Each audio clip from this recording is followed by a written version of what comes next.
Yo, yo, yo, I am Lux, you are you, and this is an Acolyte Warlock build. It's kind of ridiculous. I'm at level 50 right now, so without further ado, let's just hop in and show you what you need to get where I am now with this build, with what items I'm using. Plus, I will go into a monolith really quick, and then I'll show you the destruction that it kind of causes. So, as an Acolyte, you start off with a skill called Rip Blood. Right now it's 1507. In theory, it's physical at the start, and you kind of it hits the target, and it brings back an orb of blood. And with that orb of blood, it gives you 10%. It gives you 10 health when it reaches you. It's pretty much like a life steal. But I've gone and changed it. Where I've gone is now it's necrotic. So if you look here, this is where we start. We went into like blood splatter and like blood and eviscerate and crimson flood, and what they do is, so blood splatter creates a pool of whatever it is, like blood or necrotic, depending what you've changed it into. It doesn't hurt the original target that you hit. It hurts everything else around it.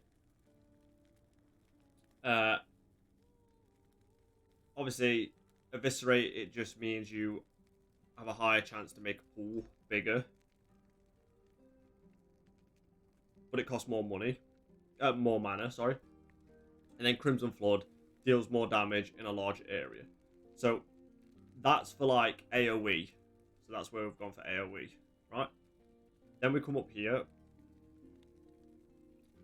So Arcane Absorption, it's like when you directly cast Rip Blood and hit at least one enemy, you gain additional spell damage for 6 seconds. So that's good, because when you're hitting it, yeah, you can just literally hit loads of other skills and the same skills. So that, and it's like global spell damage on hit, so that's good. So that's doing all spell damage. So you want to go into these as many as you can. Then I've gone Arcane Absorption, and then Rip Blood and Blood Splatter's base physical damage now is necrotic, because a lot of my skills are necrotic if you're going Warlock, so it's easier just to rip Warlock as necrotic, and you'll understand why in a minute. So go necrotic, and then come down. Rip Blood deals more damage. It does it more with different modifiers on. So you want to come up to there, into run dry, sorry. Then, as of right now, I've gone up to increase cast speed, so you can throw them super fast if you need to.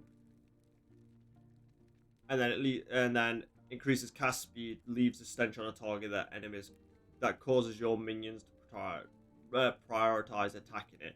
So I don't use minions as a Warlock, but I needed the cast speed, so we went just one up to there. And now we're going into mana cost reduction and more cast speed. So we're kind of going like attack speed or cast speed, AoE, and then necrotic. That's for...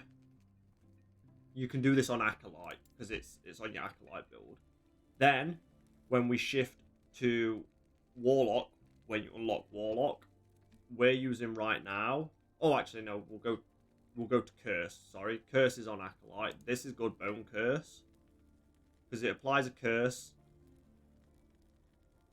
It causes physical damage, and the damage is tripled if you inflicted that hit yourself. So in theory, you curse a bunch of freaking enemies and you do more damage to them. For that, we went into larger area effect. So you want that. So you want to get as much area, so you're not kind of like wasting more mana trying to hit loads of curse, so we can just hit one and it's a huge area. Reduce armor, enemy armor, so you want to strip as much as you can, kind of strip armor on spells, because that's going to get you. And this works because it's obviously it's curse, so the area of it's quite huge right now, and that's going to strip armor really quick. So we went into, like I say, larger area, strip. Then we came over to more damage with modifiers, which is good.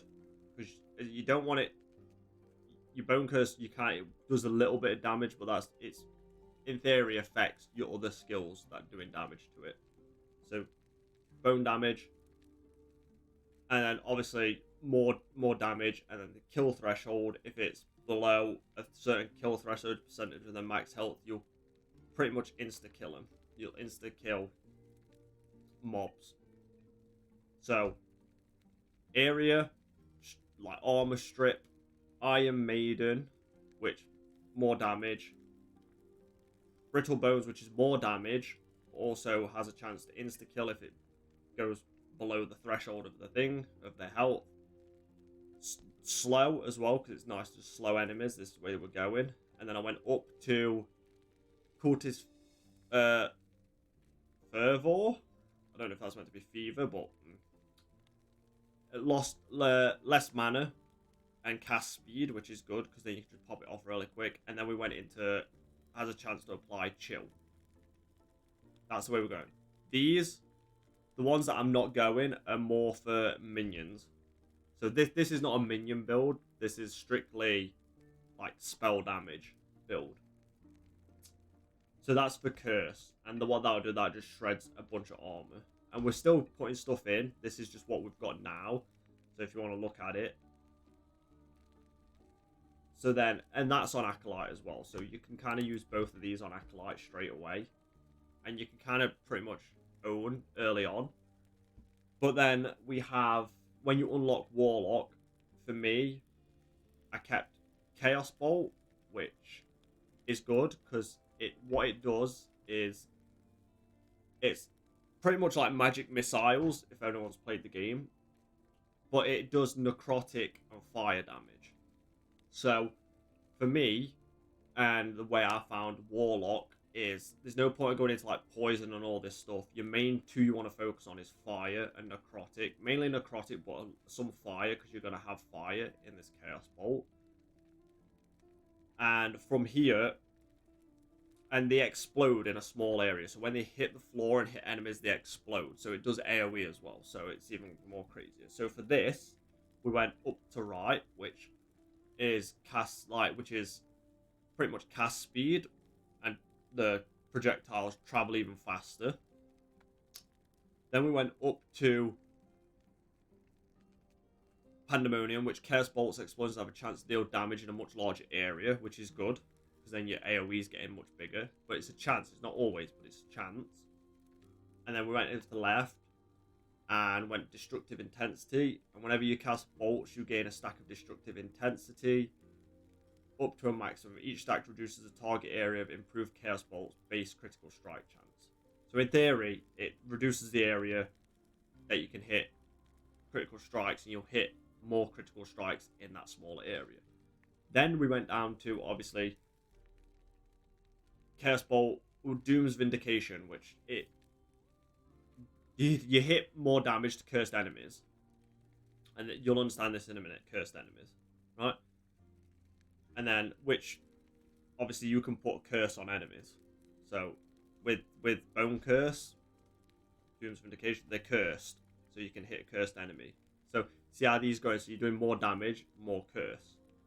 Then we got Exalted Liberation, where Chaos Bolt hits have a chance per intelligence to cast Rip Blood at a target's enemy. So, that's good, because then you're also applying more necrotic damage and more AoE. There's a chance to do it, so that's good. Because that links to this, what we showed earlier. And that's what we did for kind of like damage, attack speed, and AoE, and things like that. So now we go down into Condemned Chaos, which inflicts enemies with Damned. Which I don't really know what Damned does. I'll have to look into that. Don't quote me. But it's pretty good, I think. I think it's for your Fisher. But then we go up to Exalted Misery, which Curveballs hits more damage. Multipliers, multiplicative with other modifiers, Damned, Ignite, Bleed, or Frispin. So, in theory, any of these things that are this, so hit the Damned, obviously hit damage to Damned. So, pretty much just your damage is increased to how many if you hit these specific mobs that have got these on it. So if one's ignited, bleeding, frostbitten, and damned. So that's pretty good. So we go up to there, and that's literally what we've got so far. So if you want to try and ignite enemies, frostbitten's okay. Damned is probably your best. So that's what we go so far. And then after, because you only can have so many, I don't know what to put in there yet. I've gone Fisher, like chaotic Fisher. No, that's not what it is. Chthonic Fisher. Your Fisher. You put that in, and what this does is kind of like opens a rift in the ground, and like it shoots tormented spirits and curses everywhere. For this, we went left first, and we did reduce mana cost and mana refunded, because it is high on mana. It's 34 mana cost. So we went into mana reduction. Then we went up into tormented and ignited enemies spreads all the ignited stacks from it to a number of other enemies. So pretty much the dots move. Put dot damage on one enemy, it freaking moves to other enemies, which is good. And it's fire. Then we go over to Stygian Current. The Fisher releases spirits more frequently, so it releases spirits that come out. So that's the top bit. So pretty much more fire damage, or more damage done to fires, and more dot, and then more spirit frequencies, which will do more damage. Then we go into left, Spirit Gale. When tormented enemies die, they have a chance to release the spirit to inflict the torment onto another enemy. So pretty much you're just spreading dot damage and doing damage. And then we went down to the spirits hits inflicted enemies with damned. So when the spirits hit them, now they inflict damned, which we need for other skills that we just showed. Which then everything's like combined with your curses, so you're pretty much just doing crazy amounts of damage.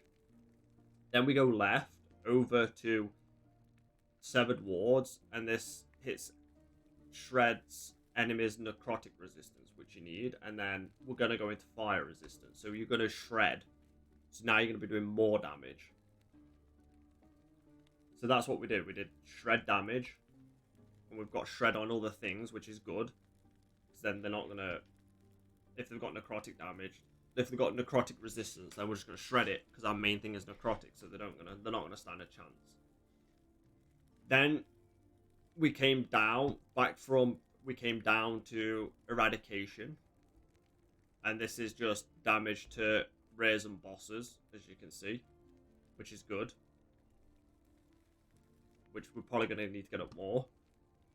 And then the Fisher deals more direct damage for each second it's active with other modifiers, and you leech portion of the damage it does. So pretty much you're leeching. Right.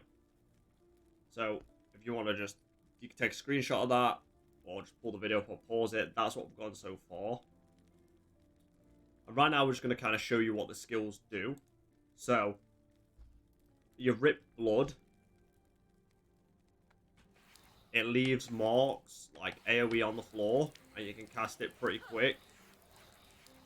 And what this does, if enemies hitting it, obviously it's AoE and it's lasting damage, but obviously I'll be gaining health when it comes back to me, when the orbs come back to me, so that's really good, and that's pretty quick. So that's good. Right, Chaotic Fisher, which would be this. It releases Spirit's Art, Skeletons, and does crazy damage. And that's really good, and it stays alive the more it's hitting. So if it's hitting enemies, it lasts longer. So that's really good. Your curse that's your bone curse. The area of it, as you can see, it's quite wide. So that's going to hit crazy. And then Chaos Bolt is literally, it's like magic missiles, but it just melts. And I do have something called Soul Feast, which is not I've not upgraded it at all. It's just a spell, and what it does is I can consume the cursed enemies. So if enemies are cursed like that, I can then consume them, which we're looking into right now. So but your main ones are Rip Blood, Chaotic Fissure, Bone Curse, and Chaos Bolts. And what we're gonna do now, we're gonna go in and we're gonna show on a monolith how kind of broken it is. You know what, we'll get gold. And this is level 58, so it's 8 levels above. Nothing too crazy, but we'll go in, we'll show. This is where I die straight away, I just know it, but this is pretty much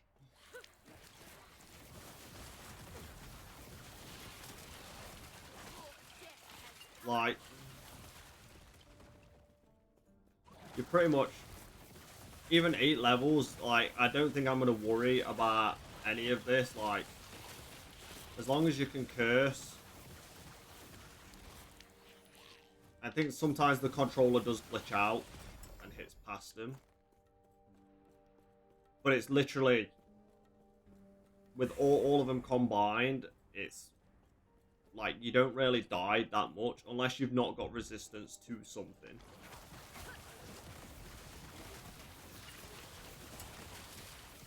Like, and it's everyone's choice. As long as you're putting Curse and then Chaotic Fissure, and I'm just holding my bolts. And you kind of, you do want mana, if you can get some mana regen and high mana, but I'm literally just using Chaos Bolts while tapping Bone Curse, and then putting Rip Blood a few times down, and then literally just putting a Fissure down.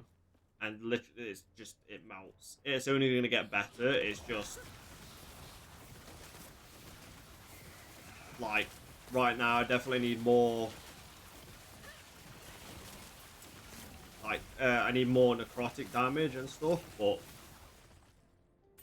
like, there's no worry in anything at all.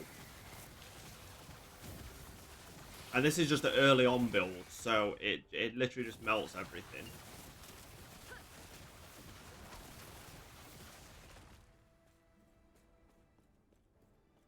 So, and this is strictly for just spell damage. It's not minions or anything. I know some minion builds are a lot better, but this is like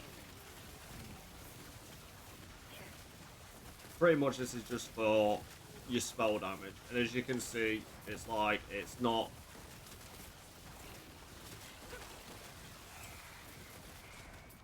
As long as you're putting your curse down, you're fine. Now,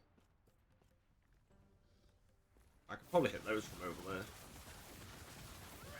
The funniest thing with Chaotic Fish, I don't know where they're going. They're probably going to come over. So my items right now, I do have Calamity, which increases fire damage of fire skills, which is good. I'm just going to go over the...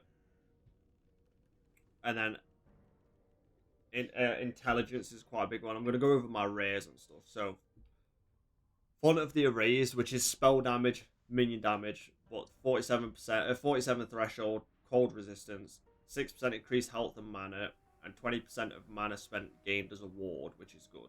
Because then obviously you've got an extra barrier. Then I'm using Isidora's Tomb Binding, which gives me 200 armor, 11% increased cast speed, 20% increased armor, and 80% increased necrotic damage if you've been hit recently. This is good because if you're running in and you're just getting hit, you're just going to be pumping out more necrotic damage. So that's really good. The next one is I'm using the Invoker's Scorching Gasp, which gives 66% chance to ignite on hit, 36% increased fire damage over time, 1 to Flame Ward, which we don't use Flame Ward, and 13% increased fire spell cast speed. Now, whether the bottom two doesn't matter, the top two is really important because, and the base 35% increased fire damage. They're important because I've got fire damage. And then I'm using Orcarian's Petals. Orcarian's Petals? You know, it gives me mana regen, cast speed. I don't use physical, so ignore the physical. Except from your bone curse is physical, so that helps. But you're just doing it for the regen and mana regen. I'll get a different one of them. But this is what I'm running so far, and it just melts, which is good. It's only going to get better. I'll make a better one when it comes. Like, I just got this. Look, there you go. Boom. Nice. 100. Like, I came in, and you were here to witness it. I just found the offhand catalyst. It's 102% increased necrotic damage. And 38% so 38% chance to chill attackers. I haven't got frost damage, but on one of my curses, I think, or my chaos bolts, it does. There's a chance to chill. So you were here when we just got that. So now, if we look, my necrotic damage 81%. Like,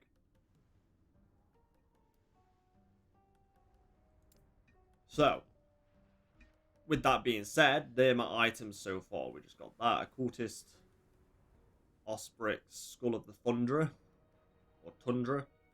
Invoke a Scorching Gasp, and Font of the Erased, and Isidora's Tomb Bindings with Calamity. And let's see how much difference that makes. It might not make a difference, but the extra 102 probably does. It feels like it makes a little bit more difference, especially just necrotic. So